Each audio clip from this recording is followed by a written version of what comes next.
The rolling rocks at you, as well as the balloons in the sky, are just like the other enemies that we saw in the previous stages, so nothing really new there.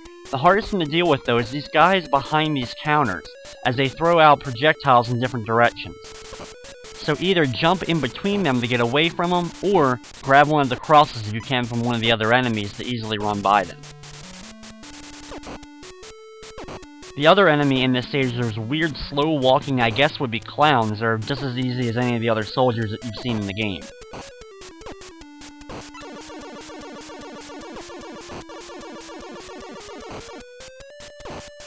The boss of this stage is easily the weirdest in the game, this weird giant head. Now his projectile that he shoots out is easy to dodge. Every time you jump in between his shots, that'll give you the opportunity to fire directly at it, or if you have your spread shot, if you stand in between these cactuses, you should be able to fire at them from the ground as well.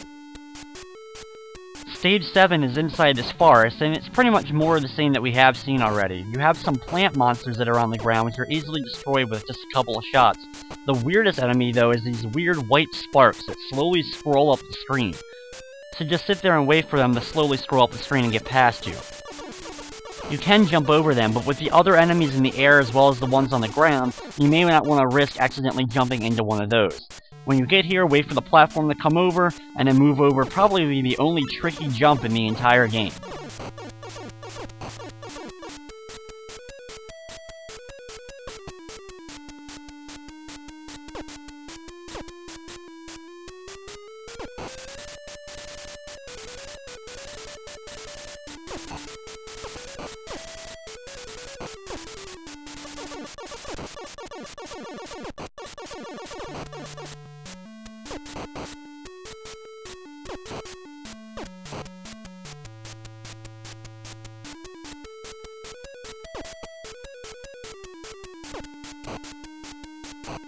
The boss of this stage is a giant tree which fires fireballs at you.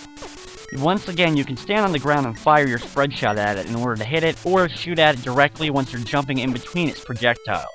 This boss battle is pretty much the same, just like all the other bosses that we've seen so far in the game.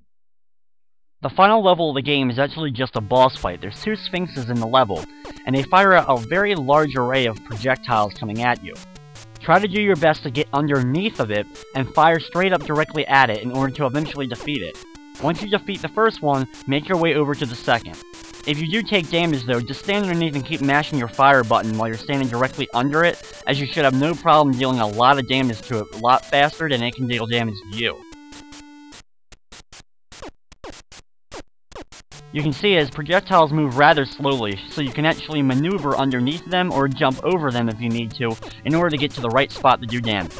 Once you destroy it, you get your ending screen.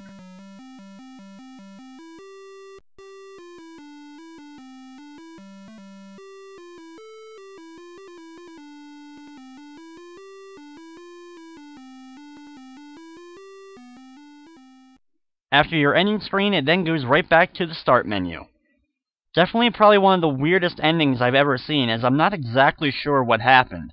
I guess you're getting honored for being the one to defeat all the aliens, but I'm not really even quite sure what the graphics are supposed to be representing there. It's definitely one of the strangest and worst endings you can probably get on the NES. But with that, that's going to wrap up this edition of Play It Through. I'd like to thank you for watching, and of course, I hope you enjoyed.